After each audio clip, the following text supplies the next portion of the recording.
Good morning. My name is Ed Lafferty. I'm a public affairs specialist for the Social Security Administration. My colleague is Rich Gaudiosi. He also is a public affairs specialist, Social Security Administration.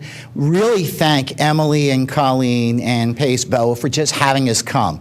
Really important. We want to get the information out to you because we know that HR professionals, employee benefits counselors, people like you, such as yourselves, do a wide range of referrals. You're basically a repository of knowledge. People come to you assuming that you know about various programs. And so several years ago, how long ago did we start doing HR seminars? 5 or 6 years ago. It finally clicked with us. We should go to the people to whom others go as, obviously, the professionals, that you are the people they trust, they know, and we figure that you're the ones who know how to integrate this in terms of retirement planning. So we started this several years ago, and we go through the counties. We represent 18 offices in southeastern PA, and we run through several counties all the way up to portions of Monroe into Hunterdon and Warren, New Jersey, and we do Delaware, Chester, Montgomery, Bucks, Philadelphia, obviously, Lehigh and Northampton counties. And so in terms of contacting you, getting information out, we thought you are the perfect conduit. You're the people that people go to, employees, staff. And so this is for the people you deal with, but also for you, your family members, and so forth, because much of the information we're going to touch on is basic Social Security knowledge. We tend to tailor it for HR people, for people who deal with this professionally, but also the fact is it's still Social Security. That's the baseline. So that was the actual genesis of why we started these. We also wanted to talk to you because, frankly, there are only 2 of us, the public affairs specialists, throughout southeastern PA. We are it. And so we really depend upon other people to get the information out and obviously to get the right information out. Is anybody surprised there's a baby boom generation going on? That they're all coming, retiring, 10,000, 12,000, 14, 16,000 a day, applying for benefits. How do we get the information? How do we get it to them correctly? Making sure they know the right decisions, because this is Social Security, obviously, it's a welter of choices, selections in terms of retirement. You have 401ks, thrift savings, 403bs, et cetera, et cetera. So we have a small piece of that, and we wanted to drill down a little bit more deeply as far as that's concerned, and we hope we can support your efforts when you get information out to everybody else. By the way, we do have a newsletter we put out. It's actually called Strategies, Solutions, Answers. It comes out of our area and the area of 18 offices, but in fact, if any of you are interested. The other point is letting you know ahead of time, Rich is going to get into the details of Social Security. I'm going to be talking about some of the electronic components and the resources that are available. When we're finished, we will send to Emily about 25, 30 links, so you don't have to write down every URL in existence, but the links that we're touching upon. And so we'll get those to her next week, so you'll be aware she can distribute them to you. So just so you don't have to write feverishly unless you want to. We don't want to hold that back from anyone, if you're kinesthetic, as I am. But wanted to bring this up, Social Security 80 years, celebrating the past, building the future. That's our new mantra. This is, as everyone know, August, well, I'll ask, who was born on August 14th? We keep doing this and we never find anyone. I'm beginning to believe it's like one of those statistical dips. No one was born on the 14th except the Social Security Act. So anyway, the reason for mentioning this is our 80th year. Not mine, certainly, but Social Security has been around for 80 years. And so wanted to talk about several things. The program history, Rich will be going over. What we're really going to be focusing on is on retirement, survivors, disability. Those are the things, and be highlighting. And obviously retirement planning is probably the bulk of it, because in terms of the number of people who access the system, people who file for retirement are certainly the larger proportion. But those are the 3 programs. There are other programs. The Medicare program, most of you are familiar with, people 65 and older. Social Security is the point of contact. Now, Centers for Medicare and Medicaid Services actually is the government agency that handles that. So we don't handle durable medical goods, what's on the formulary for prescription drug program, how much a provider gets paid. That's all Medicare. I emphasize that because Rich will touch on it, but it is a separate federal agency. But still, You come to us to sign up. You come to us to have the premiums withheld from your benefit. The Supplemental Security Income, SSI, we administer. It does not come out of your Social Security taxes, but of course it is out of your federal taxes, general assistance program for people who are basically possessing only limited income, limited resources. Medicare prescription drug coverage, we only touch a little bit. There's extra help, again, for people who have limited income, limited assets. I only mentioned the Patient Protection and Affordable Care Act because basically we don't touch that at all. You go on our website and you'll get a link that takes you right to the website. So we don't handle that. That's all under the aegis of Medicare. So Medicare.gov is where you would go for all of these issues and questions. More than 59 million Americans will receive Social Security benefits this year. Within the next generation, we'll have about 80 million people on. And I guarantee we're not hiring enough people to cover that. That's just an incredible growth rate. You'll notice, though, almost 40 million are actual retired workers. So if you want to know where your money goes, but it is a package of protection that Social Security offers. And you notice over 4 million widows and widowers, almost 2 million children, surviving children, and of course, incredible number of disabled workers, people who are receiving benefits who are not of retirement age, but getting it because they can no longer work by our criteria. So it's a vast range as far as the individuals. You only have how many people in the country? 315? 320? So you're something like 1 out of every 6. Down the road, 1 out of every 5 will be getting a Social Security benefit. These very attractive pictures of those bygone years, the halcyon days of yesteryear, was what Social Security used to do. And when we felt we were the cutting edge of computerdom, before there were computers other than vacuum glasses and large mainframes the size of a baseball stadium, you see all these happy people, but they're all Social Security employees. Now this is where we are, where we get these monthly releases on software support, SharePoint help, Outlook access, et cetera. So we are changing, as you are, as everyone is, in terms of getting people to apply for benefits, to learn about the benefits, become informed about the benefits, much more focused electronically on the digital footprint. Because obviously with 80 million people coming down, how do we get that information out to them? And this is what we're going to be talking about later, about the way Social Security is approaching the new digital footprint for people and what we're trying to do, one of our campaigns. Before we do that, though, before we get to the electronic piece, we're going to have Rich talk about other things.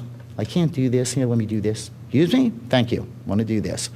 Rich is going to go through, and in pretty good detail, a lot of things about the programs that questions you probably either need to ask, thought you knew answers to, really didn't even know there was a question about. Before I introduce him, I do want to say, Rich was one of the original metropolitan public affairs specialists in the country. So when it comes to having a knowledge base, there are very few people who compare. I like to do that little spiel because when he gets up and goes through all of this data, this is why you want to pay attention. And then afterwards, we will take a break midway through, by the way, so you don't have to go through all of these. So you can have lunch. You know that's important. And then we'll finish it up with Rich, and then I will talk about some of our electronic resources. So without further ado, introduce Rich Gaudiosi. You're welcome, sir. Folks, good morning. You know what all our younger employees say when they hear I've been doing this for a long time? You don't have any ambition. You haven't moved up. You know, so that's kind of what happens. It's a whole different perspective on things. So maybe I don't have any ambition, but I like doing this stuff, and I'm going to go over the things that I think you as HR folks, and also as Ed mentioned, as private citizens who pay into Social Security, need to know as you're getting close to retirement. This is kind of I guess two aspects to this presentation. One is your professional aspect, and the other is on your personal aspect. So, no, that's not good. Wait a minute. That is not good.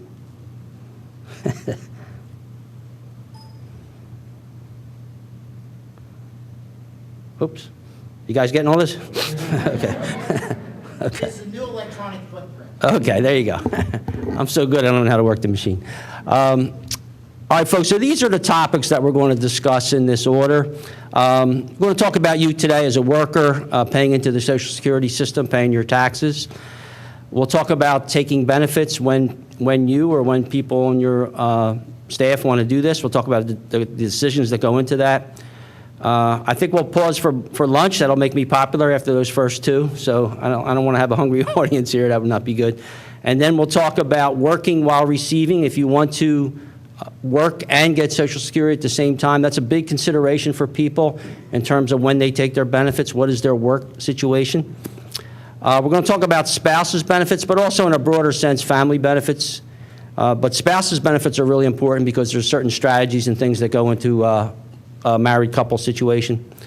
And then just a little bit about disability, not too much, and a little more about Medicare.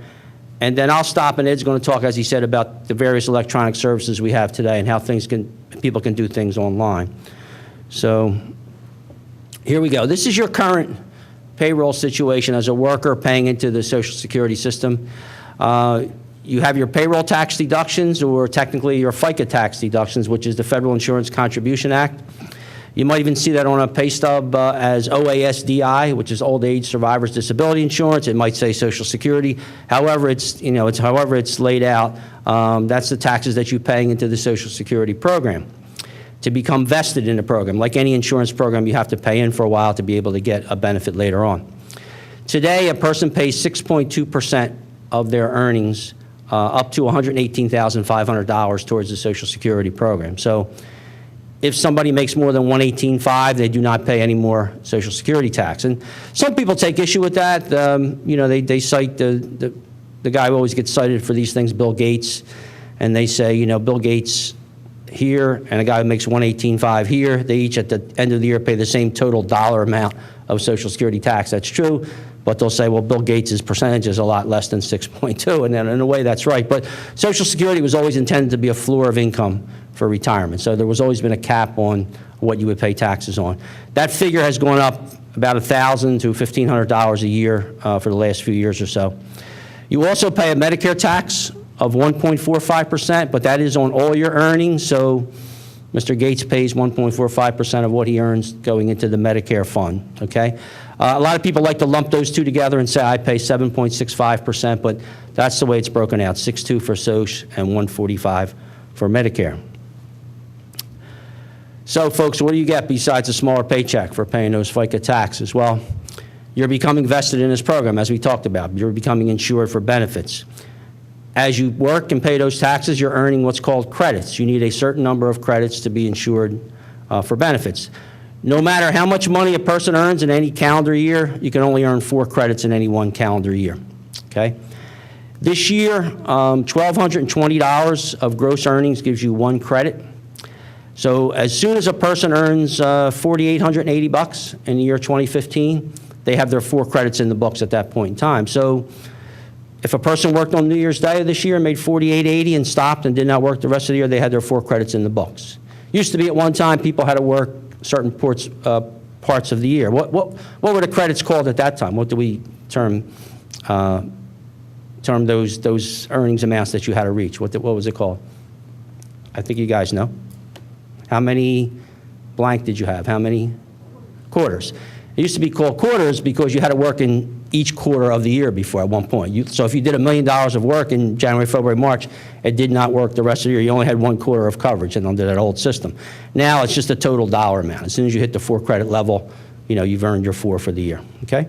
And a lot of people still say, how many quarters do you have? They say that, or how many points, but technically it's credits.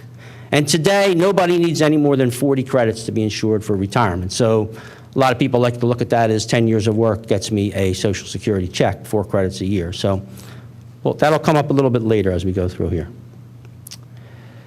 When to take benefits, that's the big question here. And basically for Social Security, it comes down to a choice, sort of a philosophical choice, or whatever, however you want to look at it. Choice number 1, do you want to wait longer to collect your Social Security to get a higher amount per month the rest of your life? Or the reverse, do you want to collect sooner but get less money the rest of your life? And this is the choice that people have. And you're going to see, as I mentioned, some other family benefits, it's the same type of principle.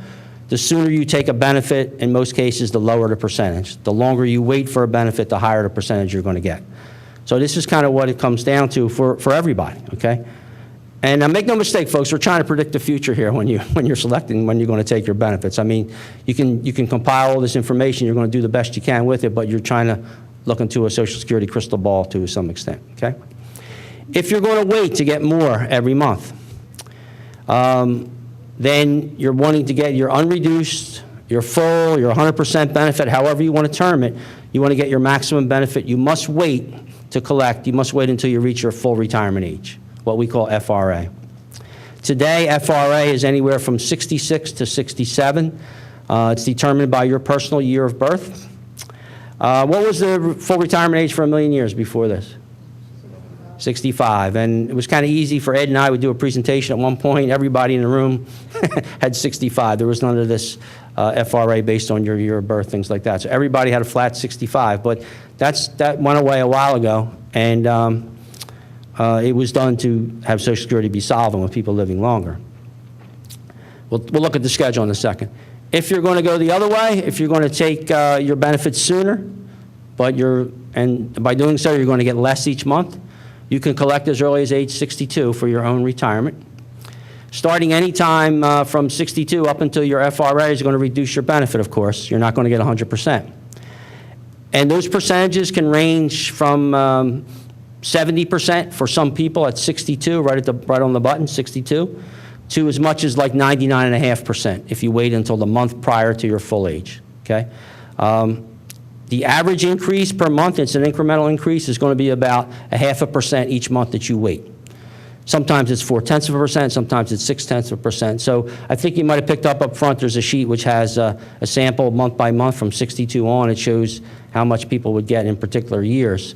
So it's sort of like a diagonal line where you know you're going, each month that you wait, you're going to get a little bit more. Yes, sir? You charge the 75% of the 2 and you slice the 70, which is great. My slide is right, because that doesn't correspond. No, it doesn't correspond to your sheet. That sheet is for people born from 43 to 54. I'll address that in a second. Big consideration here, though, as we talked about, is your work plans. We're going to get into that a little bit later, but that's a big factor when people take their Social Security. So here you go, sir. I'm going to answer your question specifically here. This is your full retirement age chart. It's in the booklet that you have picked up. And just reading on the column going down, that's your year of birth, okay, for whomever. Middle column is the corresponding full retirement age for that particular year of birth. That's the age at which, if you wait until then, you would get 100% benefit, unreduced benefit. And then on the right-hand column, you see the percentage at 62 going down for the corresponding years. So I highlighted in red the 43 to 54 folks, because that's a big chunk of people. That's 12 years worth of folks. And a lot of the people who come to our sessions, and when we do sessions for businesses or just for the general public, a lot of people who come to our sessions are in those age ranges, okay? So they would have 66 as a full age, and at 62, they would get 75%, okay? What did people get when it was a 65, flat 65 FRA? What did they get at 62? Gentleman in the front said 80%. That is correct. It would be 80%. So but the old scenario was 100% versus 80%. Now you see that's changed. So going down the columns here, you see the people who are last on the list, those people born 1960 or later. They are 55 and younger today. They all have 67 as a full age. And, sir, here's the point. Those folks would get 70% at 62. So the point I was making on that prior slide was just that somewhere out there are people who would get 70% at 62.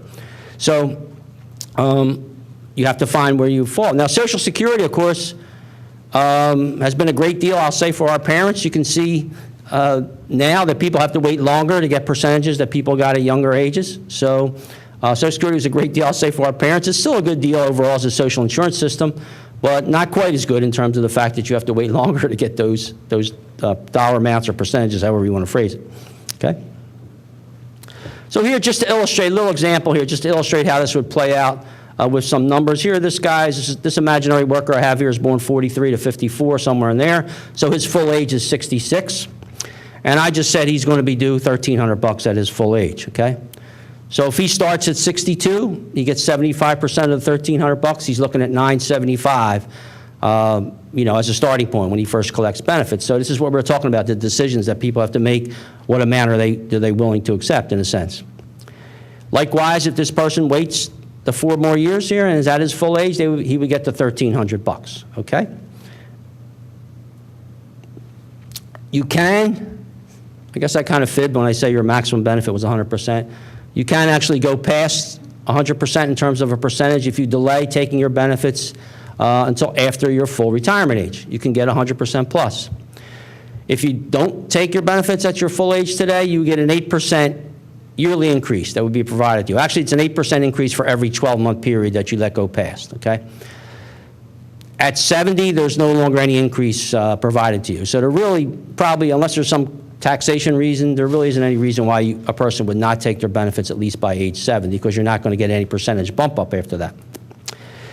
In terms of your family, the only person, if you delay your retirement and you have people in your family who are going to collect on your record while you are alive, the increase in your percentage, say 108%, 116, 124, whatever it might be, that is only passed on in the event of your death to a widow or a widower, okay? So if you have a spouse who's collecting benefits on your record, their benefits are going to be computed on your 100% benefit, your benefit at your FRA, not the increased benefit. So just to look at this way, if you delay 1 year, if 66 is your full age, you're going to get 108%. You delay the 4 full years, you're going to get 132%. So a lot of financial guys are going to tell you, where can you necessarily get a guaranteed 8% return today without any risk? So a lot of them are going to tell you to look at this. Of course, what can happen, folks, when you're waiting to get that benefit? What can happen? Unfortunately, you could pass away, and you might not get the benefit at all. You might not get as much as you had thought you would. Yes, sir? The 8% per year, is that incremental month by month? Or is it Right, it's 5 ninths of 1% each month. 5 ninths of 1% each month, yeah. So there's an increment there, yeah. So if you waited 6 months, you would get a 4% bump up. I'm sorry, you get a 4% bump up. So you don't have to wait a whole 12-month period. You wait 1 month, you're going to get 5 ninths of 1%. So it's a bump up the same as from 62 to 66. There's increments from 66 on, okay? So, I mean, again, I was talking about predicting the future. I mean, I guess if you knew when you were going to pass away, or if I knew when I was going to pass away, we could kind of sit down and go over this and maybe figure out, what to do. But unfortunately, or maybe fortunately, we don't know that, so. And here we go, just to continue with this same guy, if he waited 4 full years, his $1,300 would be bumped up by 32%, which would leave him with $1,716, okay? So there you go. Your benefit comp, we do not use a limited number of years for your computation. We use your average of your lifetime monthly earnings. We take your 35 highest years. After we adjust your initial earnings for inflation and wage levels, we adjust, which is a good thing for you. So just for a second here, folks, if you have the fact sheet, you just pick up the one that says your retirement benefit, how it's figured. I just want to reference that for a second.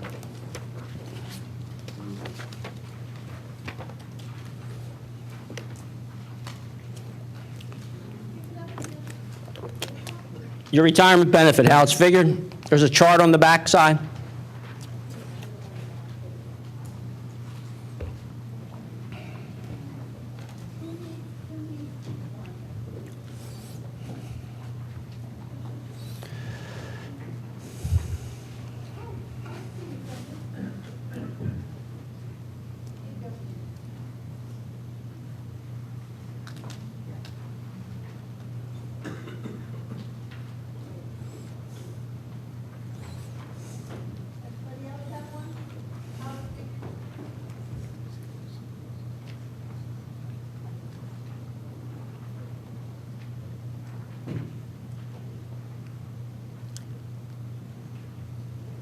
Okay, so we are going to use your 35 highest earnings years.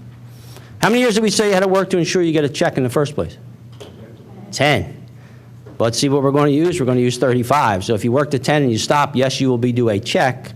However, it would be significantly decreased by the fact that you only worked 10 years and we're using 35 in your comp for everybody, okay? So the first thing we're going to do, we're going to look at all the years you did work, and we're going to adjust those years for wage level changes, which is a good thing for you. So by the way, this sheet you have in your hand is for people who were born in 1953. They turned 62 this year, each year we come out with a new sheet for the people in the group that's newly turning 62. So if you were born before 53, our website has the prior years on there. But this is the latest one. So you see the column A on the back, that's the maximum taxable earnings base. Remember we said it was 118.5 this year, and you see prior years what it was. And then you would fill in, if you wanted to do this, go through this computation, you would fill in column B what you actually made. And then you see column C, that's the indexing factor, what we're going to multiply it by. So if you look for a second at 1991, you see the cap was 53.4 in 1991. But you see the multiplication factor, the indexing factor is 206. That means if you were born in 53, you were retiring this year, and you made 53.4 in 91, we give you credit for about $107,000 or so, okay? So they're going to multiply that. So that's a good thing for you. They're going to do that. After we do that, those multiplications, then we're going to pick your 35 highest years, okay? So, yes, sir. What is the maximum earnings of column I'm sorry, sir? A? Column A is the maximum earnings. Yeah, that's the maximum tax that you could pay any particular year. Tax or the earnings? The tax. That's why it doesn't show 2015. If you're retiring this year, we can only use your earnings up through the end of the prior year. Until the year closes, we can't use those earnings. So that's why there's nothing shown for 2015 in column A. But if there was, it would say 118.5. So for the year 2000, no matter what your income was, the maximum that you could apply the index factor by is 76.2. Right. In theory, you should have only paid tax at 76.2. If you had multiple employers that you worked for and you paid $20,000 here, $20,000 here, and it went over, then you would get a refund later on. Okay? Okay? So 118.5 is your figure for 2015. So anyway, we would do all that, and then we would pick your 35 highest years. And the amount in this second bullet on the screen here, that's going to give us your average lifetime earnings amount. That's your full retirement age benefit amount. And then if you retire early or later, you're going to have that adjusted percentage-wise. So the point here is that you got to work longer than 10 years, make some decent money, to expect a decent Social Security benefit, okay? Oops, wrong play, wait. You guys are getting me flustered with all these questions. There you go, okay. So these are a bunch of numbers, but remember we used to send you your statement every year in the mail, okay? We stopped doing that in 2011 because of a money issue. It costs about 43 cents to send the 43 cents per person to send out 150 million of these or so. And just recently, though, our agency reinstituted sending those out. But instead of being sent every year, they will only be sent every 5 years for these key years, 25, 30, 35, 40, and so on. 3 months before your birthday month. So if your birthday's in May, you would get one in February. If you're 60 and older and you're not yet on Social Security, you will get one every year now, okay? What we encourage people to do, and Ed's going to talk more in depth about it, is instead of having to wait for your statement, we're going to encourage people to create an online account, a My Social Security account, where you can look at this information anytime you want it. You don't have to wait, the year or the 5 years, or whatever it might be. So Ed will talk about that. It's going to be the same exact information. If you sign up for the online account, you will not get anything sent to you in the mail any longer. It's going to replace the paper mail out, but you don't really need that, okay? Just some numbers for you here. A lot of people ask about this. If you were retiring this year at 66 and you had always been a high earner, meaning you met those amounts every year on the maximum base chart, you'd be getting $26.85 this year, okay? Now, how can this person even bump that up past $26.85? He waits. This person waits.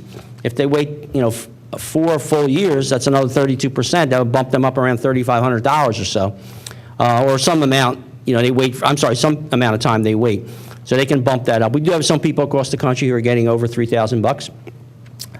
The average benefit across the country, Ed mentioned there's like 59 million people who get Social Security. There's about 39 million, I think, who get retirement. Those 39 million, their benefit averages out to $1,332, which probably means nothing to you because all it is an average of a bunch of people, and it depends on what industry they were in, and did they take time off to raise kids, or whatever. But people ask us about that, so just because you get a higher or lower amount than that doesn't mean you're doing better or worse than other people in the world or in the country. But put that up because people ask about that. Yes, sir. What's the likelihood that Social Security might have an incorrect I don't know about percentage likelihood, but that does happen. So that's why you want to, you make certain you look at your statement. If it does happen and you have the proof, meaning you have a W-2, which shows that it's a different amount, you present that to us, we'll change it. Or like a tax return or something, we'll change it. We want to give you credit for that. Sometimes people have a complete zero on there, okay? And usually that's because something happened with the reporting of the earnings by the employer or to IRS or to us or whatever. In that case, if you, or in any case, if you don't have the documentation, but you work for the same employer the year prior and then the year after, and you allege to us, yes, I worked for, Lankenau Hospital, and I made about $50,000 that year, and you got around 50 the year before, around 50 the year after, we'll give you the credit. Now, if you come in and say you made 120 that one year, then we might have to go back and forth with you. But we want to give you the credit, so it's important people, even younger people, to look at that and make certain their earnings are correct. It does happen. Sometimes it happens like what we say, like for mass number of employees at one particular business, and we know something went screwy there, and all these folks are affected, and then we can go in and correct it. But percentage-wise, it's probably a low number percentage-wise, but it does happen. Okay.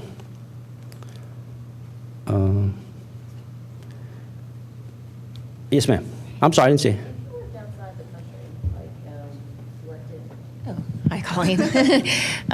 You worked in France as an example, right? And your company actually like expatriated you, but they equalized your taxes. Would that be something that you would have to talk to Social Security about directly, or does that happen automatically? We have agreements with a lot of countries to have an exchange of what they call totalization, where sometimes, depending upon the situation with the other country, we may combine, actually have the earnings be paid under or be accounted for under our system or their system, whatever it might need for the person. Okay, so that does happen. Yeah, you should be touching base with us about that. We have totalization agreements with probably about, 25 countries around the world, and most of them in Europe we have for certain. So, yeah, that happens. Okay, big question, getting back to where we were a couple minutes ago, when does a person take their benefits? Well, you see in red, ultimately it's personal. You did the work, you know your situation, you paid the taxes, it's going to be your call. But like any good financial guy would tell you, consider all these things. Longevity, does your family live to be 90 or 100? Do you feel good? You got good genes, you're healthy, think you're going to be here a while? Ed and I are going to a couple centenarian celebrations. They're being held this week. One in Northeast Philly, one downtown. So there's a lot of people living to be 100 today. If you have a real good outlook, you might want to wait to get the higher percentage because you're going to be here for a long time. On the flip side, if you don't have such a good outlook, not to laugh at that, but if you don't have such a good outlook, sometimes people say, I want to get something out of paying into this system. I want to be certain I collect. So. Taxation. Sometimes when you get your Social Security, sometimes when you get it, you're taxed on receiving it, depending upon what's called your combined income, other types of income. So sometimes people will delay. Let's say you're going to work 3/4 of a year and retire, and you have earnings and your Social Security. If you start that up, you might get hit with a tax bite. So maybe your accountant would say, delay this until next year when you're not working at all. That's something you have to look into. Family benefits now and in the future. Are you married, part of a married couple? Do you have 2 checks coming in? Sometimes when people have 2 benefits coming in, they don't mind taking a lesser percentage because they have 2 of them coming in. If you're a single person, you got to think about, think about me. You got to think about yourself and what you're doing.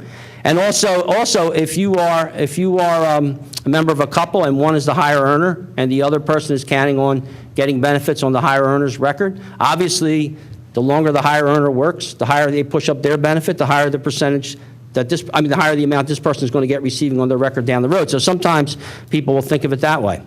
And the other 2 are just normal things that you would think about, finances and lifestyle. Can you make it on Social Security in concert with your other income? Are you going to go jet setting around the world? Do you want to do that? Are you healthy? You want to take cruises now? What do you want to do? All these things come back to the red. It's personal. It's up to you to decide. Okay.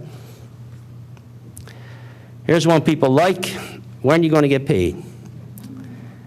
You will get your Social Security benefit on a Wednesday if you're coming on board now. So who's born the 1st to the 10th of the month? It's all tied to the day of the month that you were born. Anybody? Okay, there's a couple. Be proud of that. Okay, a couple people there. You're going to get your benefit on the 2nd Wednesday when you get it. 11 to 20. Third Wednesday, and my friend Ed always likes to say, for the folks that are born 21, 31, blame your parents making you wait. Okay, everything's timing. So you're going to get that on the fourth Wednesday of the month. Okay? When do people who have been on Social Security for many, many years get their benefit? The third of the month. Okay? And when they switch to this system, it's probably about 20 years, I guess. They left the folks who are getting benefits at that time on the third. They left them, continue to get them on the third. And just so you know, the benefit that you get in your hand in a particular calendar month, let's say in May, that represents your payment for the month prior, for the month of April, okay? And a lot of people say, you know, therefore these checks are late or they're 1 month behind. They're not. They're right on time. It's because the law states you must live the entire month in order for that benefit to be due you. So the only way we know you live the entire month of April, in theory, is to wait to pay you in May, okay? So those checks are paid that way, okay? Okay, working while receiving, you guys are going to get your lunch, and then we're going to come back and do this. So I'm going to give you a lunch break. Am I allowed to do that? I was told I was allowed to do that. So I can...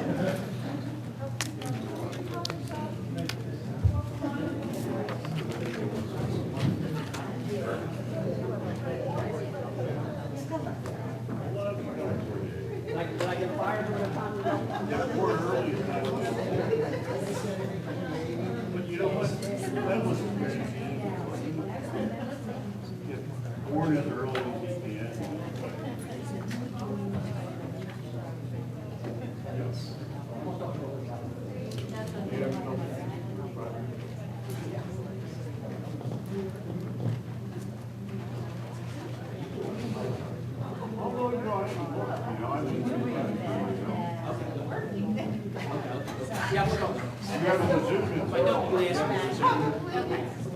Close it up. Do we have an internet connection?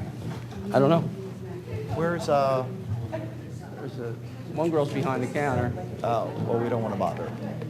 And Well, I'll go ask Emily's her. over there, too. Okay, let me go in.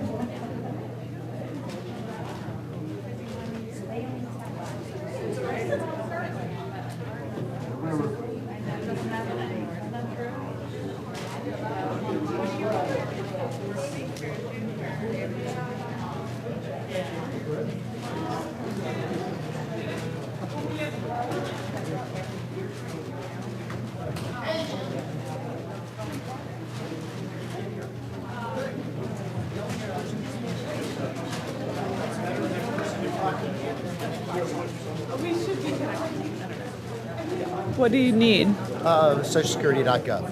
Wanted to see the, because of the question about the federalization, there was a specific reference. It's at the center of the line. You should. If not, then I can connect you.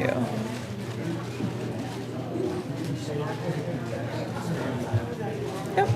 But I figured you probably What is it? Security.gov? had to have some sort of proprietary thing to get in. No. Ah, bless you. You're wonderful. There you go. Should have treated you with more respect. I'm sorry.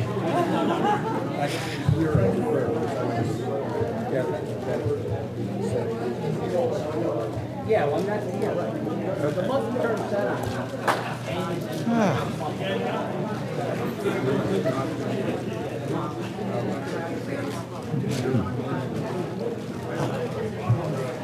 I'll ask her when she does that. He's a grabby guy.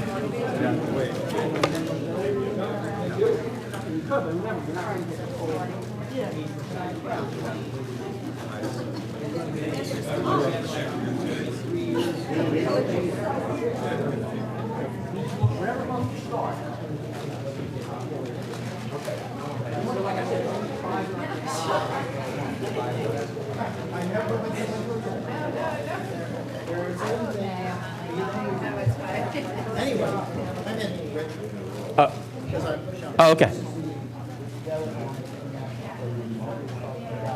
Generalization. So, I'm just bringing these up so you can see them. And there are the countries with which we have these agreements. So when you were talking about France, and it was back in 1988, and we'll talk about the agreements with France.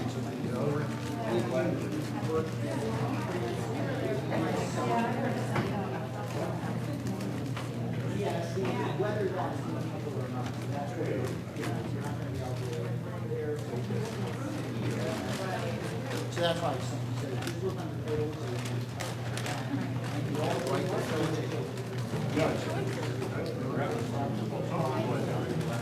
well, we want the question first, because when I said that would do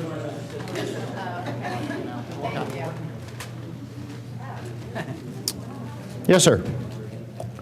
There we go. Yep. I bring, What you find, the totalization stuff? yeah. Very good. Well, I figured instead of sending another link, once in a while, I'm almost helpful, Very good. pathetically so, Very ineptly good. so, but we try. We try. Very good.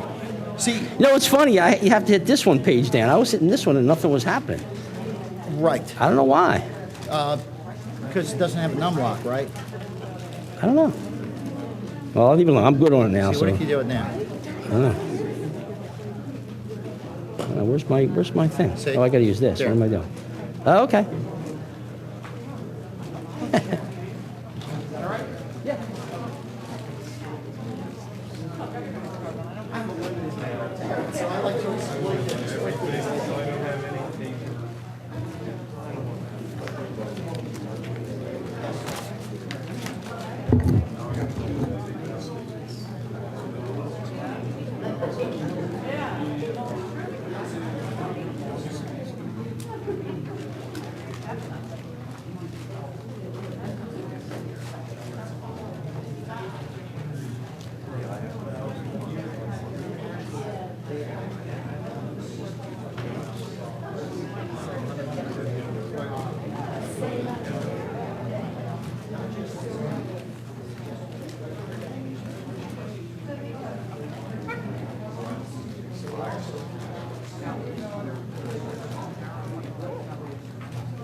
All right, folks.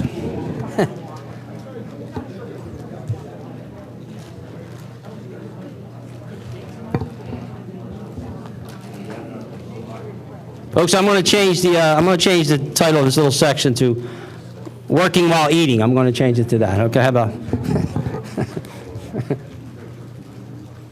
All right. I want to talk a little bit about, the rules that pertain to folks who want to collect Social Security and work, because they are a big, big factor, as we've said, in terms of what a person's going to do or what they can do, really, too. This is sort of an overview slide, just to say, if you want to collect Social Security and work, keep in mind that if you've not yet reached your full retirement age month, whatever it is for you, it could be anywhere from 66 to 67 for most people here today. Well, for people. Benefits will be withheld if your earnings exceed a certain amount of money.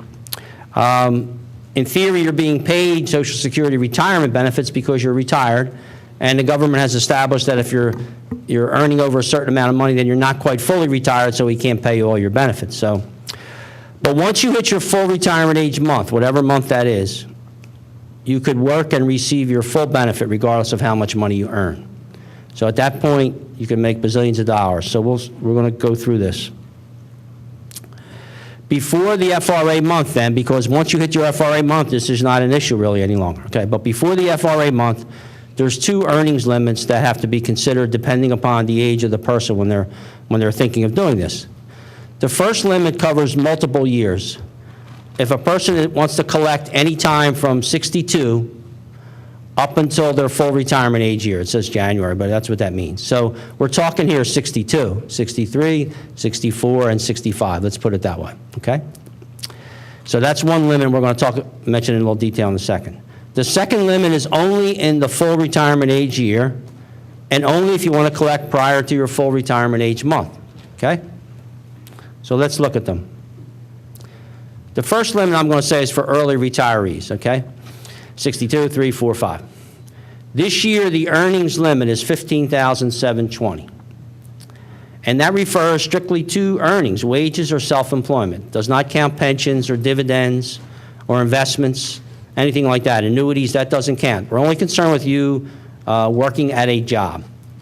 And that figure goes up not much, a couple $100 the last few years, a couple $100 a year, not a whole lot. If that limit is exceeded and you're an early retiree and you want to collect, we would withhold $1 for every 2 you go over that limit. So here you go. Example here, this guy's going to make, or this individual, I should say, not quite certain, no. Not quite certain about this individual, but $25,720 is what they're going to make during the calendar year. They're allowed to make $15,720, so that comes right off the top. That leaves them $10,000 over the allowable limit. The withholding rate we just saw is $1 for every 2, so half of the $10,000 is going to have to be withheld. $5,000 are going to have to be held back for this person making $25,720. If we knew this from the beginning, we talked to this person, and if they were to receive $1,000 a month in Social Security normally, we're going to take back 5 months worth of benefits, assuming there's 5 months to play with there. So this person will end up, if they get benefits for the entire year, we're due for the whole year, I should say, they would end up with $7,000 in Social Security for the 7 months they can get paid. And of course, they have their earnings.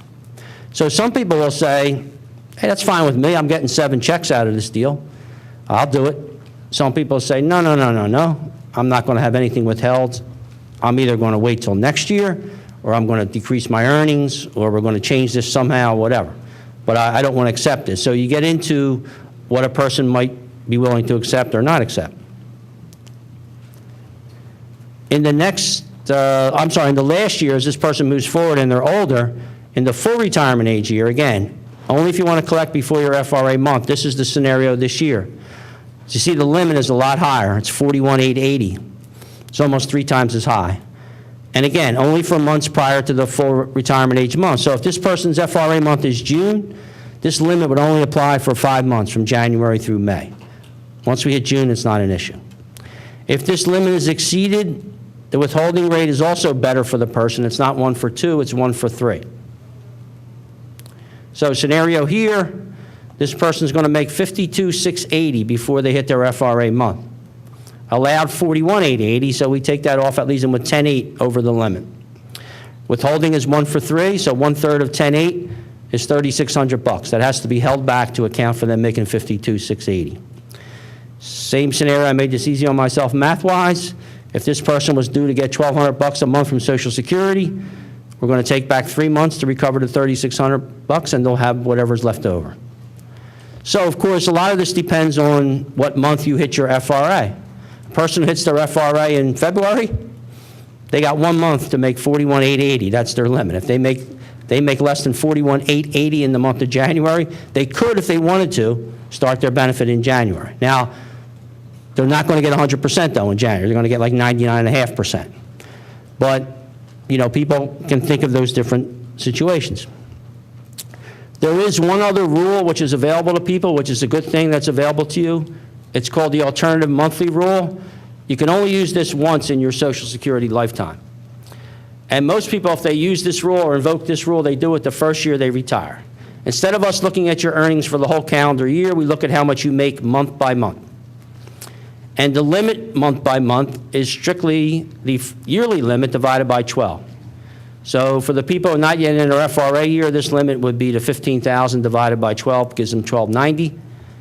In the FRA year, the $41,000 and whatever divided by 12 gives you $3,450. So here you go. Here's an example of the one-time monthly rule. This person is 63, which means they have which limit at the age of 63? Yearly limit. The $15,000 limit. Okay, they have the smaller limit because they're not yet in their FRA year. He's going to work January through August, going to work for 8 months and make $7,000 a month. So that's $56,000. So I think we can all agree $56,000 is a lot more than the $15,000 that he's allowed on the surface. But he's not going to work the rest of the year. So if he uses the monthly rule, even though he makes $56,000, we're going to say to him, how much are you going to make in September, Mr. Jones? He's going to say 0, we're going to say full check. October 0, full check. November 0, full check. December 0, full check. So this guy can get 4 full checks, I mean, full in the sense that there's no withholding. And, of course, he has his $56,000. Now, next year, if this guy goes out and makes 56, he's back on the yearly total because he's not yet in his full retirement age year. He's going to be 64 the next year, but he's bound by the yearly rule. You can only use this one time. Most people use it the first year to retire because even if you think of teachers might retire in June. might have made some decent money January through June, but they're not going to work the rest of the year. We can discount those first 6 months of earnings and just pay them month by month for the rest of the year. Or a person might retire at Thanksgiving time, and they made decent money January through November. They don't make anything in December. They can get a full check in December, start there, okay? So this is something that's available to people too. Yes? When is this rule invoked? Do you have to declare it? Well, we would talk to you. I mean, if if we're doing our job, as we talk to you when you're filing your claim, we're going to see the numbers and see what your work plans are and discuss that with you. So I say invoked in the sense that the final call, whether you want to use it or not, is yours. But we should lay the scenario out for you, exactly what you could do. Because our agency is pretty sensitive about us not to seem to be leading a person into a particular decision about when they want to start their benefits. It gets a little dicey, but you know, if you're in front of me and you want to do something crazy, and I can see that that's crazy, I'm going to say to you, that's kind of crazy. Let's do this. But you know, that's really your call. We lay out the numbers for you. Okay, because my husband just went on Social Security, and we're finding that we get different answers depending on the number of people that we talk to at the Social Security Administration. So it's a little daunting when you Okay, call. that's unfortunate if you get different answers. That can happen with, you know, with, I guess, any entity. That can happen, but Right. I don't know. I'm giving you the right information here. Right, no, I understand Yeah, that, and yeah. we were aware of that rule, and now I have to go back and find out, did we invoke that, or did he invoke that? Okay.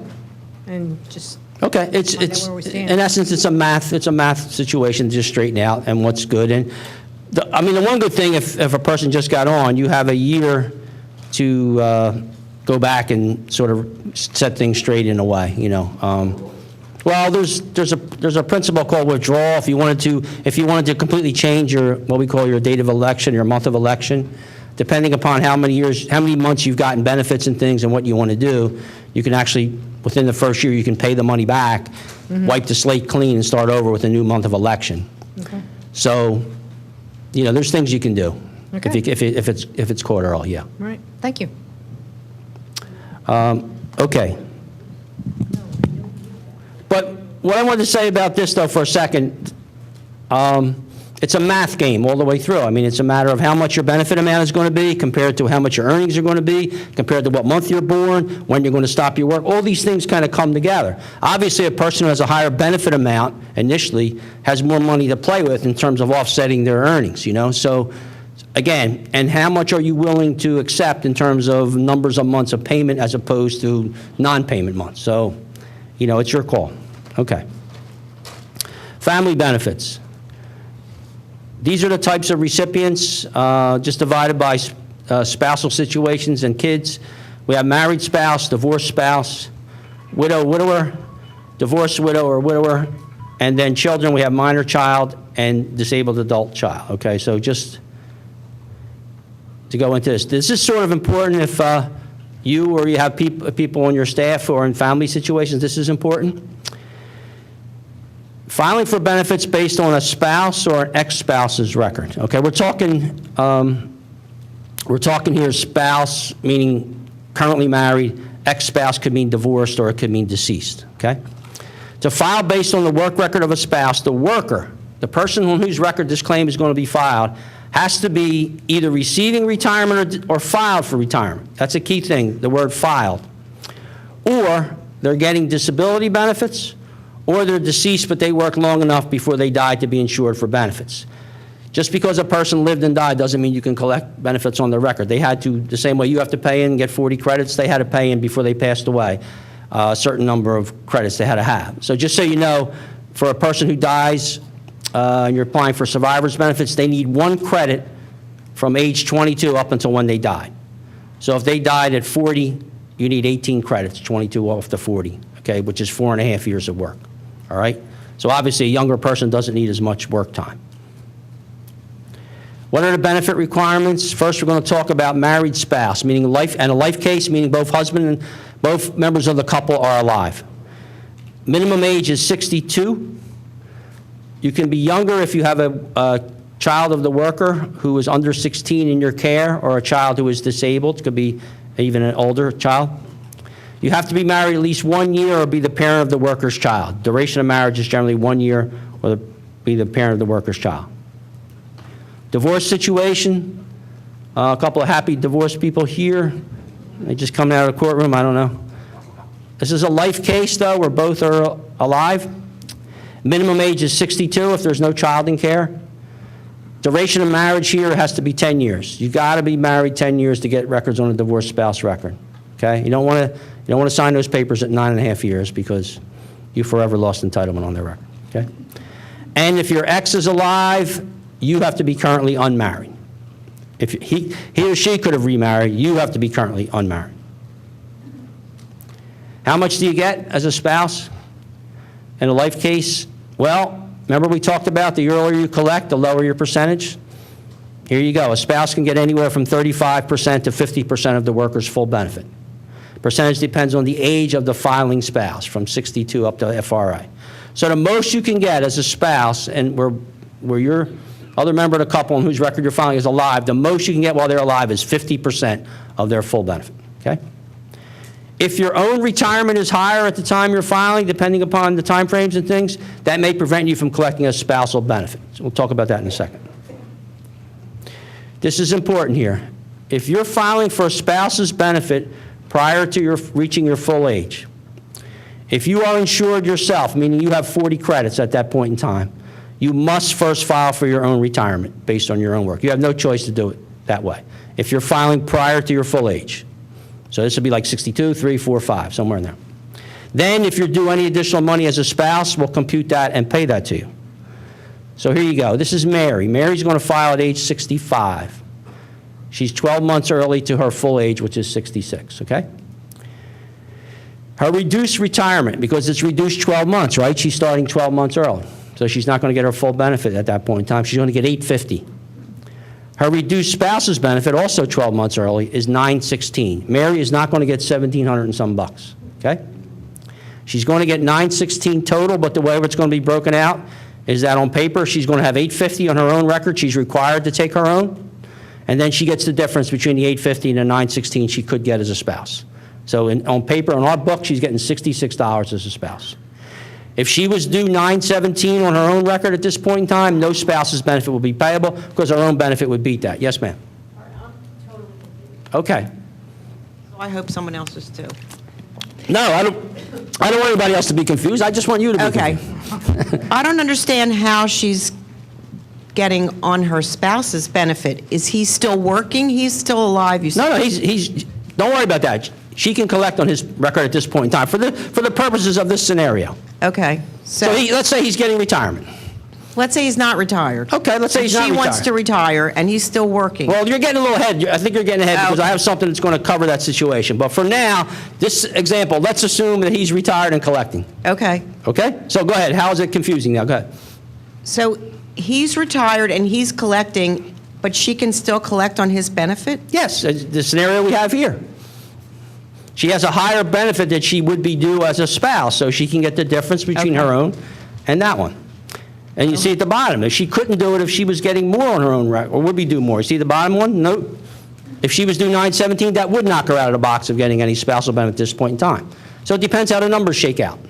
Okay. I didn't know that you could collect on your spouse's benefit also. Oh, yeah, this is what this is all about, yeah. Okay. Okay. So we got this. Mary's getting $850 and $66 because she has to go this route because she's filing early. However, this is where strategy comes into play. If Mary would delay 1 year and come in not at 65 but 66, now she can do certain things. She can restrict her application to spouse's benefits only, and she can say, I'm going to take my own later. By restricting, she gets the full spouse's benefit, which is now not $916, it's $1,000 because she's waited 1 more year. The $916 was a 12-month reduced benefit, okay? So 12 months have passed, she's going to get a higher amount. So the spouse's benefit now will be $1,000. Meanwhile, her own benefit, which was $850, is now $911. That's her full retirement age benefit. But she's saying, no, I don't want my $911. Let it sit over in the corner, and doing what when it sits over in the corner? It's increasing by 8% per year. So she says, let that sit. I'm taking my 1,000 as a spouse. If she waits the full 4 years here and then comes back into Social Security and says, here I am, I want to file, I want to switch over to my own, her own has now grown by a rate of 8% per year. It's up to 32% increase. That 911 becomes 1202. So she's looking at 1202 from age 70 on in this scenario, okay? Now, again, we've talked about what can happen when you wait, though. We talked you can pass away. Things can happen. You might need the money. This might not work out for you. These figures might be way far apart than what I have here. Your scenario is your scenario. You have to do the math on it. But this is an option that you have if you wait. You have an option to take your own later and take the spouse's only. Prior to full age, you don't have that option. Yes, ma'am? Does the spouse have to be receiving benefits? The spouse does not have to be receiving benefits. The spouse, however, has to be at least full retirement age and have done what's called file and suspend. If they didn't want to take their own benefit, they could have filed, suspended their benefit immediately to allow this person to collect, Mary to collect. One person can delay their benefit to allow, but that would still allow another person to collect on their record. But you can only do that, file and suspend, if you're the suspending person. You can only do that if you file at your full age. So waiting to your full age gives you a couple things you can do here. Does that 50, oh, yeah. For the spousal benefit, that 50% rule, does that stop applying when you hit FR? No, that always applies. That's a calculation. 50% is the max from full age on. How does that relate to this? I don't know, it's 50%. So in theory, if she's going to get $1,000, her husband's getting $2,000 as a full retirement age benefit. That's how it relates to that. That's not going to change. 50% is your max from full age on. So she's comparing really what she's entitled to on her own account to 50% of Correct. her spouse. And also the strategy of waiting on her own to have her grow at this 8%. Okay? All right. Survivors benefits, specifically widows and widowers. Minimum age for a widow is age 60, not 62, and widower. All these benefits are gender neutral. If whatever applies to a man applies to a woman, with all these benefits, anything we talk about in Social Security land.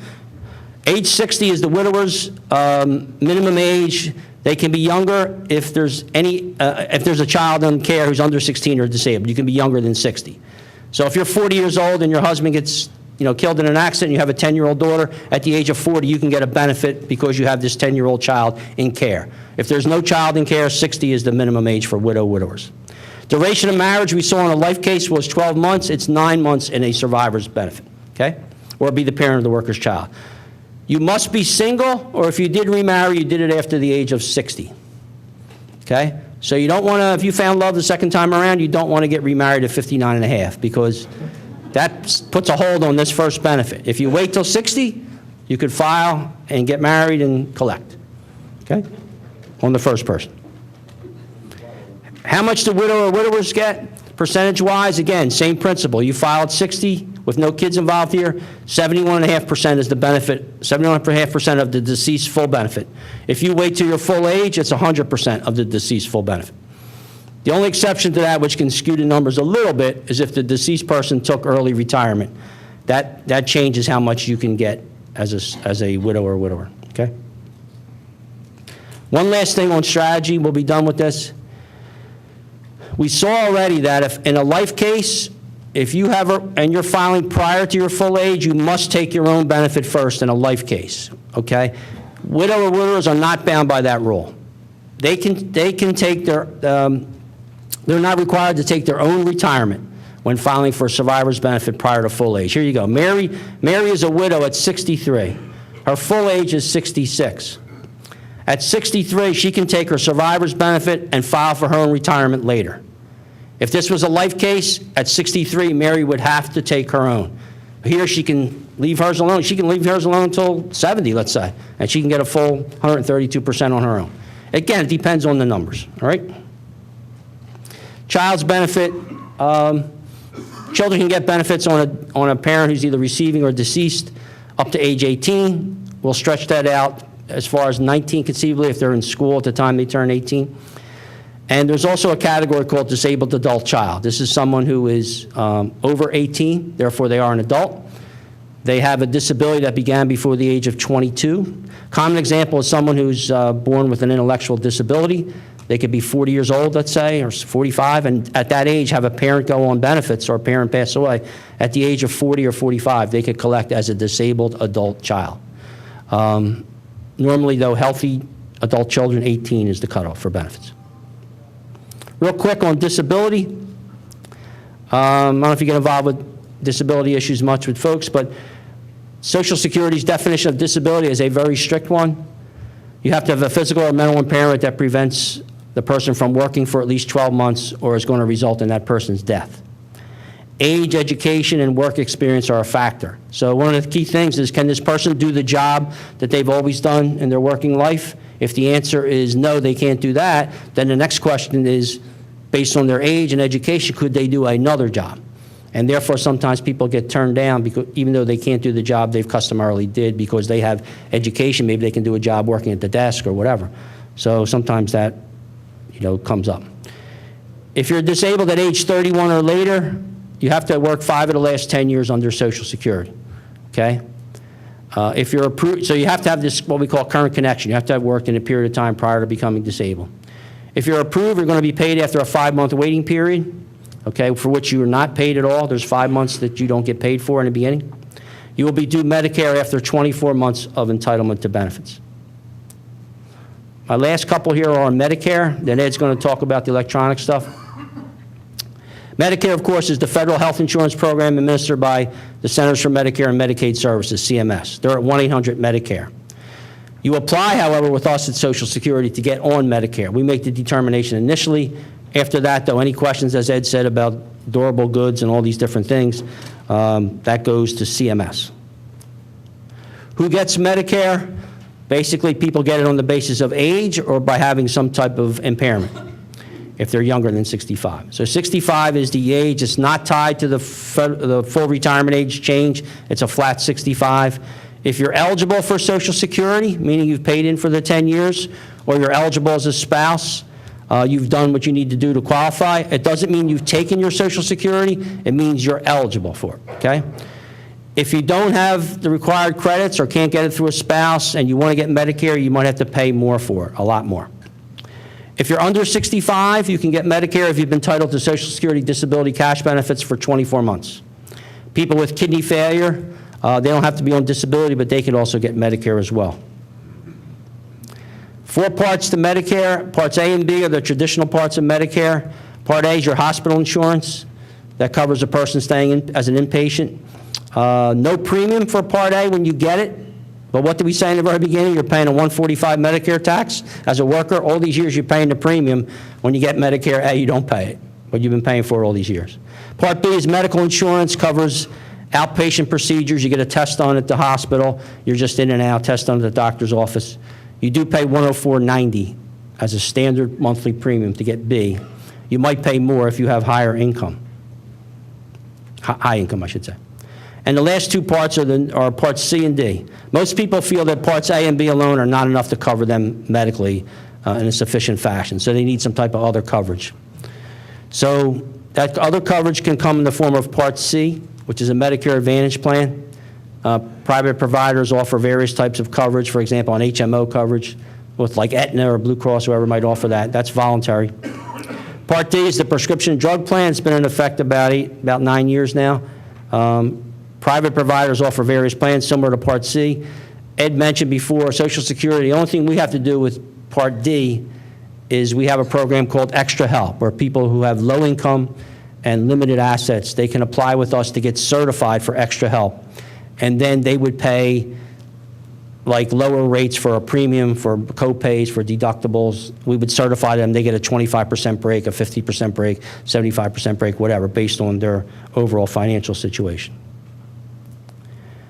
Before a person takes Medicare, they just have to remember that Part A, when they get it, is free.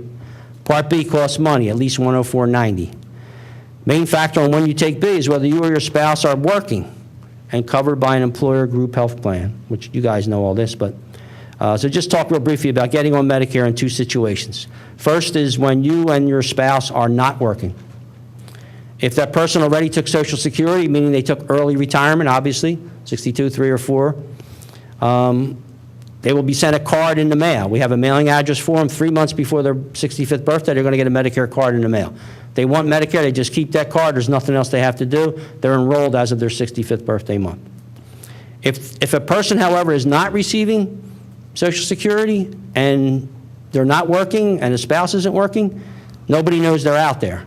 They would have to come forth and file within a specified period of time. And that's a 7-month window period, from the 3 months before you turn 65, the month of, and 3 months after. If you want Medicare to start with your 65th birthday month, you want to enroll in the first 3 months. But again, this might be a situation a little bit unusual. Maybe a person's retired, they're not taking their social, maybe they want to wait for a higher percentage, but maybe they're getting like a retirement pension or annuity or something, and they're okay right now. But we wouldn't know they're out there. Part B can be delayed when either the individual is working or the spouse is working and this individual is covered by the working spouse. In that case, you can and should delay Part B while, you're working and being covered or being covered by a working spouse. You don't want to pay twice for the same type of coverage. You don't want to pay the government and you don't want to have deductions out of a person's paycheck, okay? What we recommend to do in that situation, Part A, we tell people, check with your HR department first. If you can take Part A and it's fine, do it because it's free and it might help you with the work deductible if you're hospitalized. The reason I say check is because if you're under a health savings account and you enroll in Medicare, you're going to be bounced out of your health savings account. So that's a key thing specifically for HSAs. But if you can get Medicare A, why not get it? You might get a discount on cookies or something, or show SEPTA, you might ride free, whatever. You got the card, if you can take it, take it. Part B, you can delay filing until either you or your spouse, whoever is providing the work coverage, stops working or employer coverage ends. Okay, then we say file in the last month of work and you can get on. So, any questions before I turn over to Ed? Yes, ma'am. Yes, ma'am. Yeah. One employee who's just coming on board at 65 and he's on Medicare, and he was asking, can he still stay on Medicare or should he buy into the employer plan? Well, if he wants to, he has that option to do whatever. He can get out of Medicare B. If he returns to work, he's going to be covered by an employer. He can get out of it. So we'll stop it, and then he can come back on later when he actually does stop working later on. He can do that. Yes, sir. Yeah, so if we have an employee who's turning 65, he's only eligible for Medicare, but has a health insurance plan through the school, through the employer, is there anything that they have to do, or can they just continue, is there anything they have to do relative to Social Security up till a point in time where they decide not to work anymore? I'm sorry, run your scenario by me? Okay, so the employee's turning 65, they're insured under the employer's plan and continue to want to be under the employer's plan. And they're working for that employer? Yeah. Okay. So they're working for us. We have a great plan. They want to stay out. If they want to apply for Medicare, is there anything they have to do until they decide to retire? No, I mean, I would think they would want to take Part A as long as there's no health savings account situation, but Part B, they would just delay and... Well, let's say if they do have an HSA plan, is there anything they have to do? Yeah, if they have an HSA plan, then they need to not file for Medicare A because it's going to bounce them out of their HSA plan, so they would not file. So they have to not file. Right, if they want to continue with the HSA, they want to not They file. not file by doing. No, they, in that case, as long as this person is working, they can not file until they stop working, and they're fine. They don't do They anything. have to send in a card. That's correct, no. Okay. Okay? Now, if they were on Social Security, they're going to get a card in the mail, then you need to sign, there's like a little form in there and send it back, okay? That's what they would have to do. What do you consider as proof that their group coverage is ending? Well- And the reason I ask that is before, I've always counseled groups, just go sign up, get Right. your A and B, you know? Right. And now, lately, I see that they've been getting letters saying, we need proof that your group Right. coverage is ending. And obviously, they're trying to coordinate that, have their group coverage end, have their A and B start Right. that following month. Right, so no interruption, yeah. So basically, I mean, what we're looking for is something that says they've been employed continuously. It's a one-page form. There's an actual form that we would give you. It's a one-page thing which says they've been employed continuously since their 65th birthday month. That's the key thing, up until the time they're leaving. They can't have an interruption there, okay? So that's what we're looking for from the employer, and that'll get them on board without any type of penalty. And you're right, they want to time it so boom, they start right when the one ends as a worker, then the other one starts, correct? okay? I'll tell you what, Ed, I'm going to let Ed come up here and do electronic. I'll hang around and we can talk, so Okay. come on up, because I don't want to, I don't want to eat too much of his time. Real quick, somebody got a quick one? Come on, Ed, come on up. Come on. This fall, next fall, we're going to be having a retirement incentive program. And what that does, when the person actually accepts that program, puts them on COBRA for 6 months. Is COBRA at that? COBRA does not prevent them from the clock starting for them to file. That doesn't give them any extra time to delay filing for B. Is it still considered credible insurance? See, credible insurance is a term that's applied to the Part D prescription program, not to the Part B, as in boy, the delay part of it. So I was at a session the other day, and they did that as well. They were mixing up the credible coverage provision applies to delaying for Part D, as in David. It does not apply to Part B. COBRA mean if they go on COBRA, they don't have an extra 18 months to delay filing for B. They're no longer what's considered to be an active employee, and therefore that time frame starts. They have actually 8 months in that situation to file and get on without any problem. Except that the COBRA, if they're retired, if they're 65 or older, and they take that COBRA coverage, and they haven't enrolled in A and B, their COBRA coverage. Okay, that I don't know. It's going to act as Okay. if they have A and B. So Hey, if come they on. haven't enrolled, it's going to act as though they do, and they may have more out-of-pocket expenses than they expect. You want to coordinate that, COBRA. Yeah. Okay. Well, but I mean, in terms of the clock ticking, then they get on. When they're on COBRA, that doesn't extend their period of time to file for B. Okay? Likewise, retiree coverage. We had a situation the other day where a lady wanted to delay because she's covered on her husband's retiree. Rich, come back. If you're talking, don't walk off. They can't record you. Oh, I'm sorry, okay. Mike. So that person where they were covered by their spouse's retiree plan, and they thought they could delay Medicare B for themselves. They can't because he's not actively working any longer. Okay? All right, I'm sorry. I thought I was doing something really bad. Not yet. Yeah. Yeah, the special enrollment period, by the way, yes. Have you all memorized every single thing Rich said? This is why we come out to you, and this is why we talk about the electronic resources, because and this is why we'll be sending links out to you about a lot of the things he talked about. And the reason for it is it covers such a range of questions, and you get very specific ones that are not within our purview. For example, the one with COBRA, we don't touch because obviously we're not involved with that, but in a very real sense, we need to talk to you about the special enrollment period in Medicare because obviously that does come into play. For people who don't take COBRA, for example, you have an 8-month period, that special enrollment period to apply for Medicare Part B, but there's no retroactivity. So you always want to remind someone that if they want to delay applying for Part B because they don't want to spend the $104.90 per person, et cetera, not only do they have an issue with COBRA, but even if they're not on COBRA, it's not retroactive. In other words, they give you 8 months to sign up, but they don't cover you back. It's only from the time you're getting in. So all of these little nuances, this is why you're so important. So this is why we really do enjoy having people come out. We appreciate it because you add to our knowledge base. We don't speak with authority, but at least we can refer someone to saying, yes, in the last HR seminar, this topic was brought up, and because it's top of mind. So let's go over quickly some of the resources. We do want to talk about Are You Ready for Sunday? Most of the people here, well, I'll ask, how many people have created a My Social Security account online? There's no prize, by the way, other than the account. So thank you for those who have.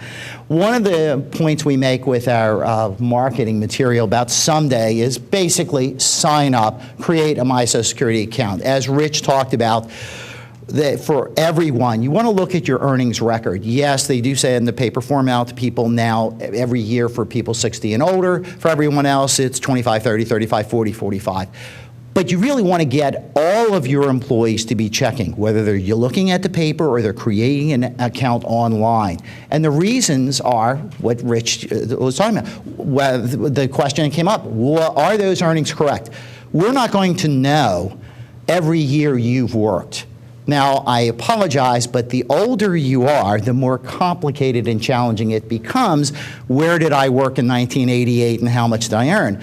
Which is why the younger employees really should be looking at that. So we don't want to just stress an earnings record for people who are applying for retirement. Everyone ought to look at it. The younger you are, the likelier you are to have the W-2, a Schedule C if you're self-employed. You know exactly how much you earned. I don't know about you. I get this all the time. I talk to an individual 67 at Temple who's continued to work, and the question came up, well, I don't remember what I earned in 1979, and it probably doesn't.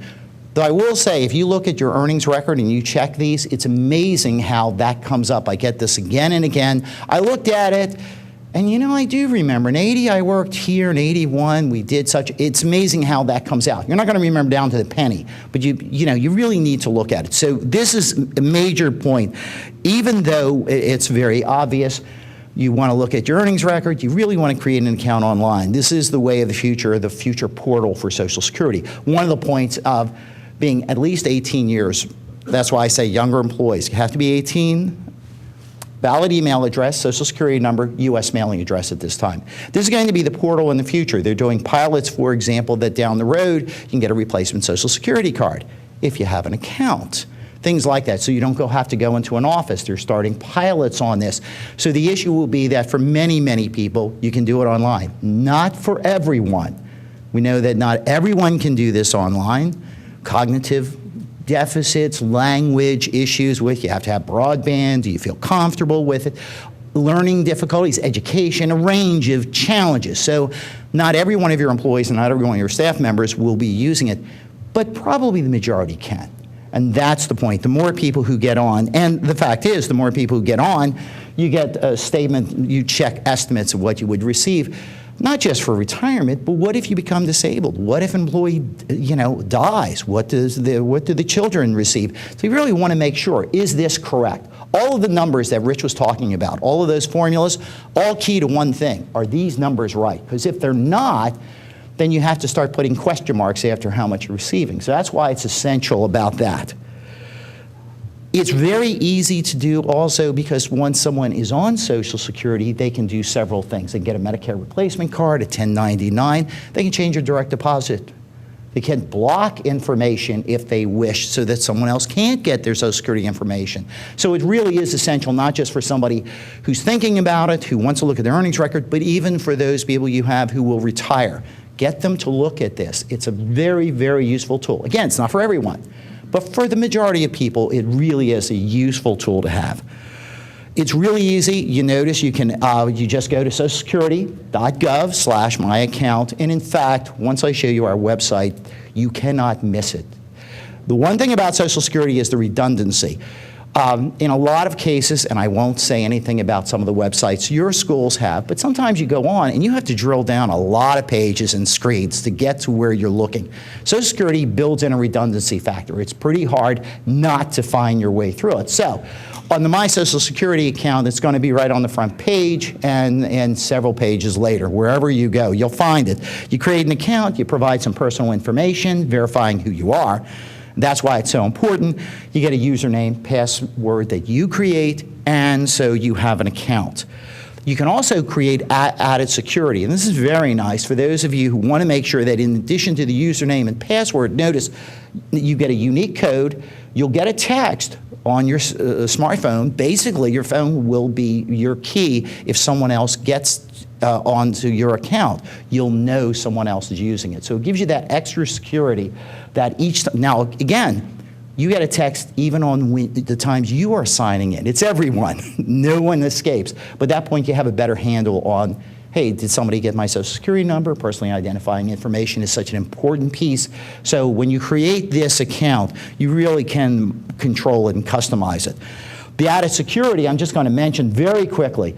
Notice they're the typical ones, but W-2 tax form, your Visa, MasterCard, last 8 digits, not all of them, your 1040, direct deposit amount if you receive Social Security benefits. So with a couple of extra pieces of information, you get extra security, which you can always add later on. You don't have to do it when you create the account, because in some cases people hesitate, how much information do I want to give? I'm going online, I want to wait.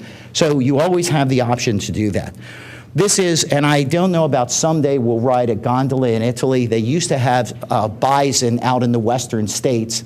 Apparently, somebody was going to every single state. So those of you who want to ride a gondola, apparently, in that place, and create a My Social Security account. But you'll notice, if you look, there it is down there. This is a screenshot, and it's truncated. I didn't shrink it. So we're going to talk about several things. One, My Social Security account, our online services, and retirement estimator, which is a really useful tool. But anyway, you go on My Social Security, create an account. It gives the basic terms of service that every one of us ends up with when we go on the internet. Those terms of service that almost no one ever reads. We have one too, just letting you know, in terms of the legality, because of what you need to go on. And it uses the basic prompts. You can guess what it is: name, social security number, date of birth, email addresses. You'll go on, home address. Down at the bottom, you'll see the extra security. So it's a very simple screen if somebody scrolls to the bottom.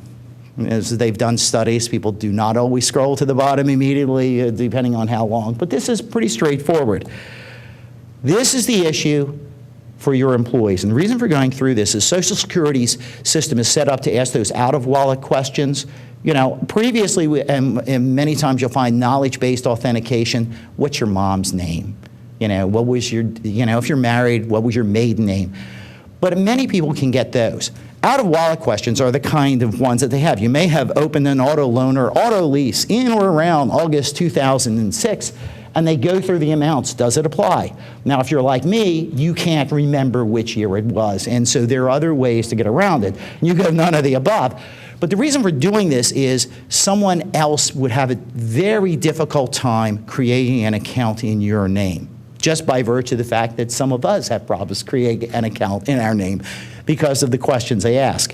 And by the way, if there's a bounce, say we have differing information on our system from what you input, you actually can contact the Social Security office, go in, and we actually have a system to do a workaround so you don't have to go through these.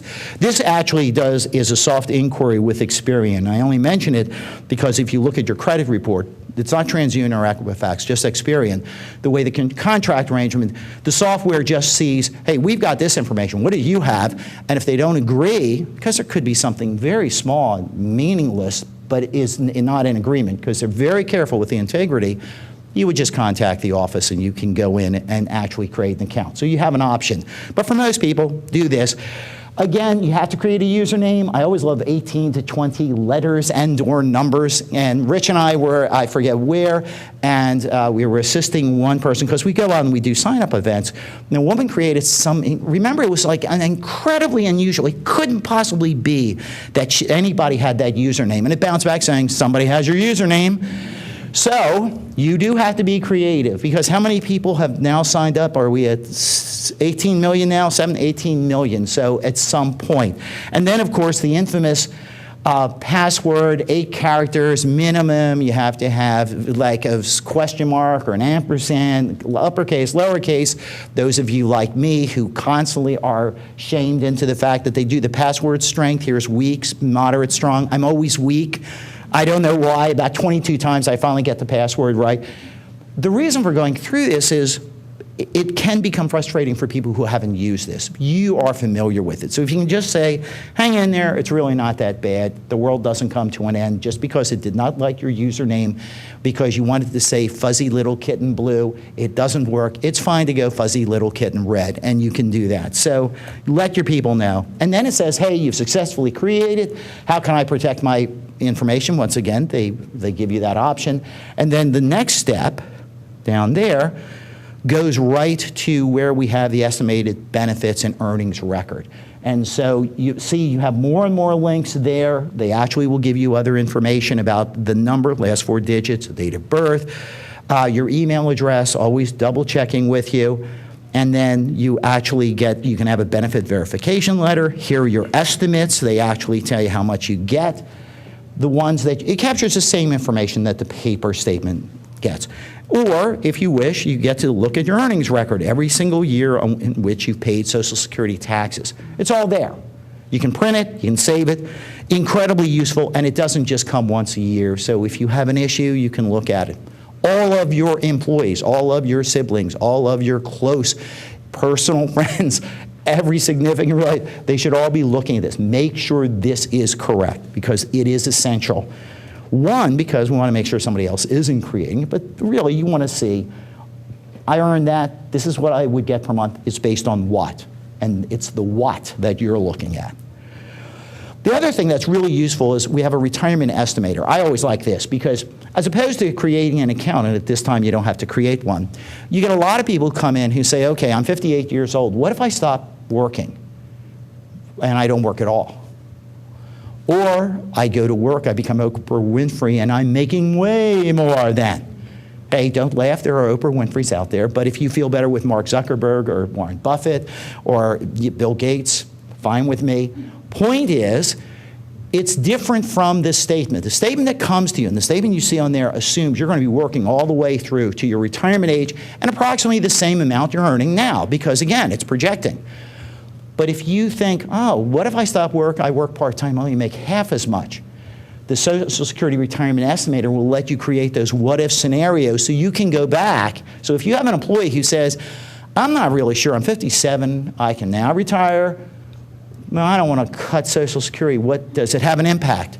The estimator shows you. And it accesses your actual earnings record. Now, I have to say ahead of time, it doesn't give you all the information. So they'll do knowledge-based authentication, mom's maiden name, Social Security number.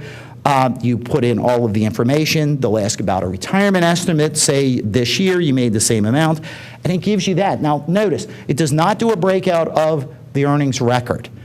This is why the accounts is important. Make sure the earnings record is correct because it accesses that earnings record, but you don't see it. And you have no impact on it because it's merely an estimate. But this is a case where you can say, okay, I want to add a new estimate, and so this is the amount I'm going to get now. What happens if I go work? There's another new estimate. So you can keep changing. It is not permanent. Once you're off the browser, you shut it down, it's gone.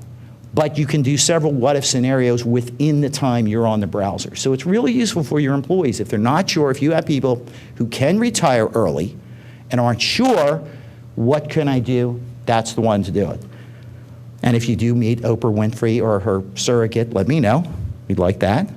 So very simple. Also, people can apply online. They don't have to create an account, but they really should to make sure about their earnings record. Once again, it's easy to do. About how many people apply? Between 55 and 60% across the country, depending on where you are geographically. Very simple. Again, it's not for everybody. Many of you had incredibly complicated questions individually that you need to talk to someone, either calling the 1-800 number, making an appointment in the office because you really don't know. But for the many, many people, you're 62, you're going to retire, and you're going to Bimini, and you will never, never, never work again. You can do it online. It's really easy. It takes 20 minutes. Guaranteed. You're done, and they process that thing, and Treasury will get the money out to you because everyone has to do direct deposit. Bang, it's there. So we say 2 to 3 months, but electronically, incredibly fast. But for some people, it's, well, I don't know. And by the way, you can apply for Medicare only. When Rich was talking about applying for Medicare, what if you want to apply for Medicare A and or B, but you don't want to get the cash rents, you want to delay retirement credits? We have a Medicare application form. You can do it online. It takes you 10, 15 minutes. Obviously, it's shorter because they're not asking a lot of work questions. We know it's just Medicare. So you have that. These are options online. They have very secure technology. They haven't hacked that. They do the best encryption that they can. You always feel a little uncomfortable saying that because obviously in a world in which everyone in the universe is having break-ins, you're terrified about this. But the one thing is they've never had this because it's very focused, very specific.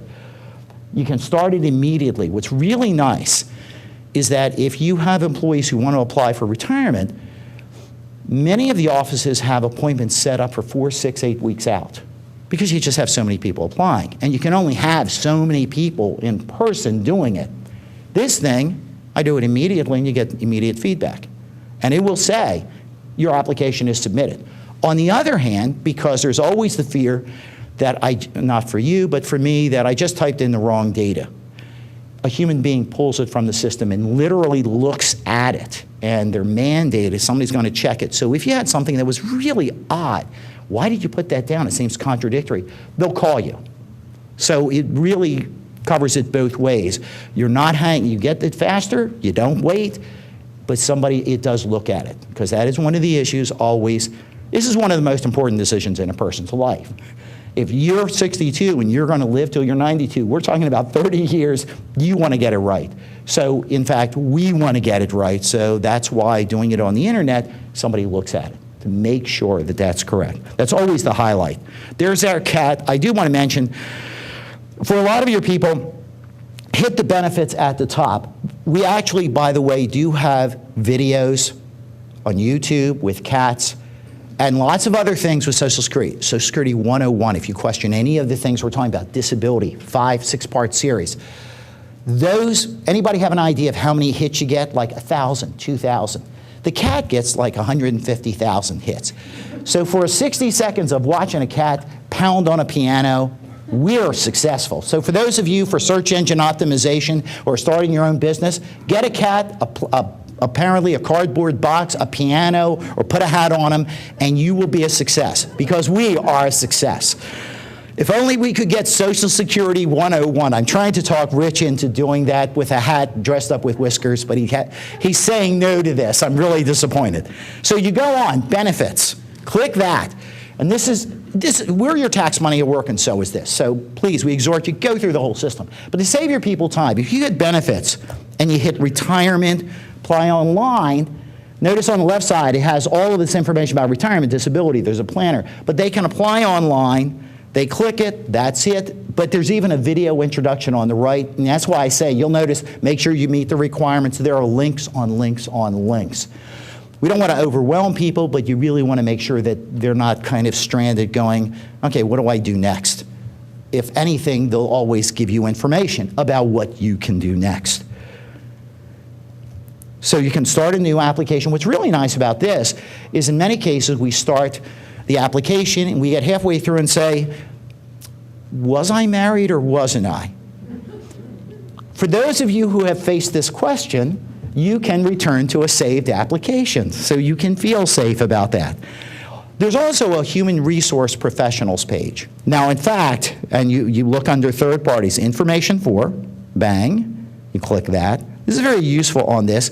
And information for human resource professionals. The reason we mention this is it captures a lot of the information that Rich was talking about. So you notice on the right-hand side, there's a bar with getting your Social Security statement, estimating your retirement benefits, which we just talked about, life expectancy, use our retirement planner.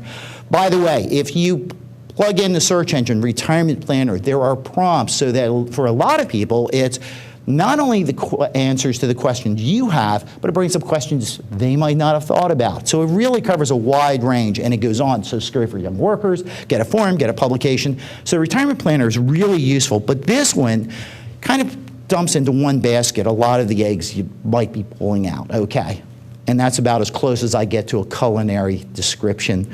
That and baking a cake. Beyond that, you don't want to hear it from me.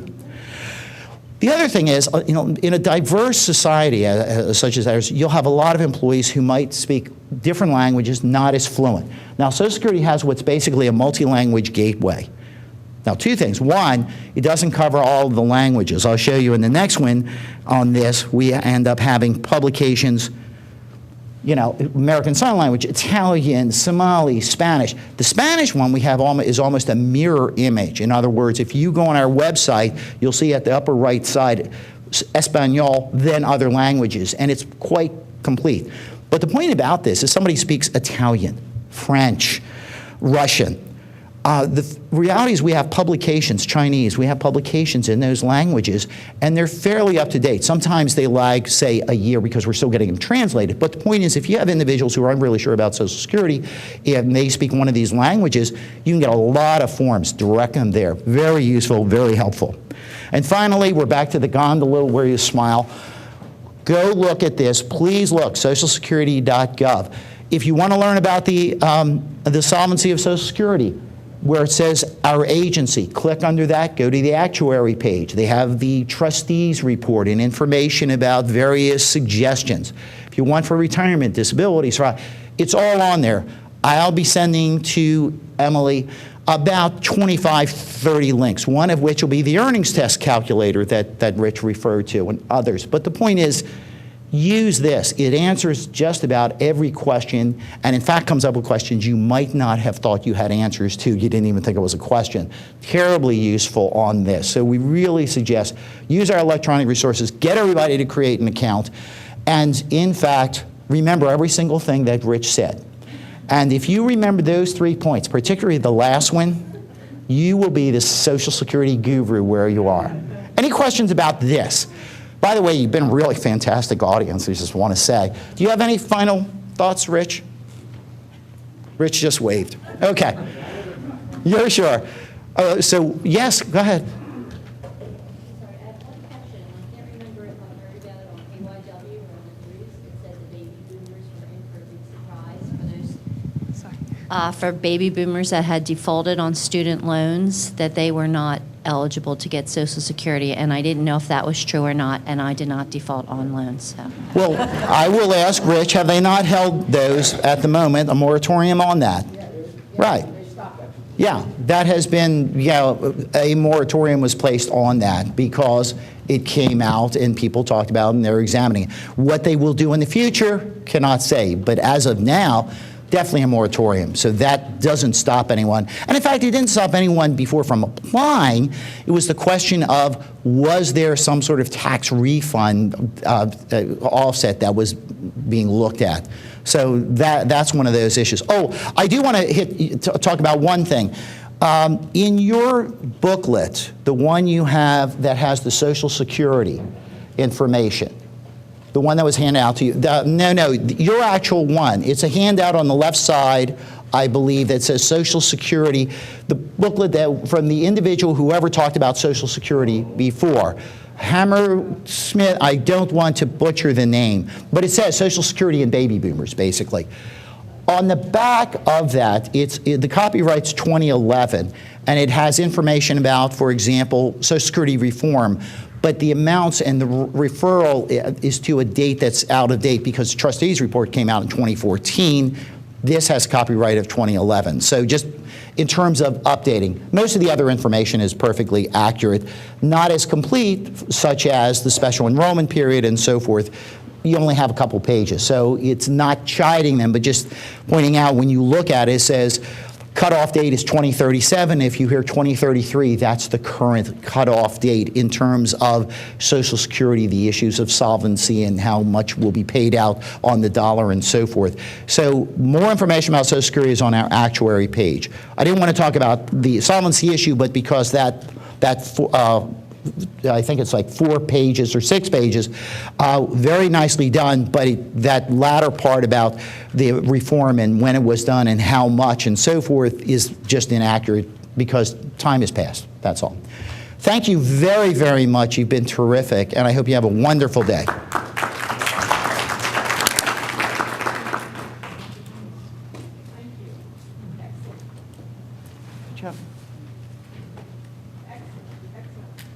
So, go home, go back to your, go home. Go back. Oh, yes, go home.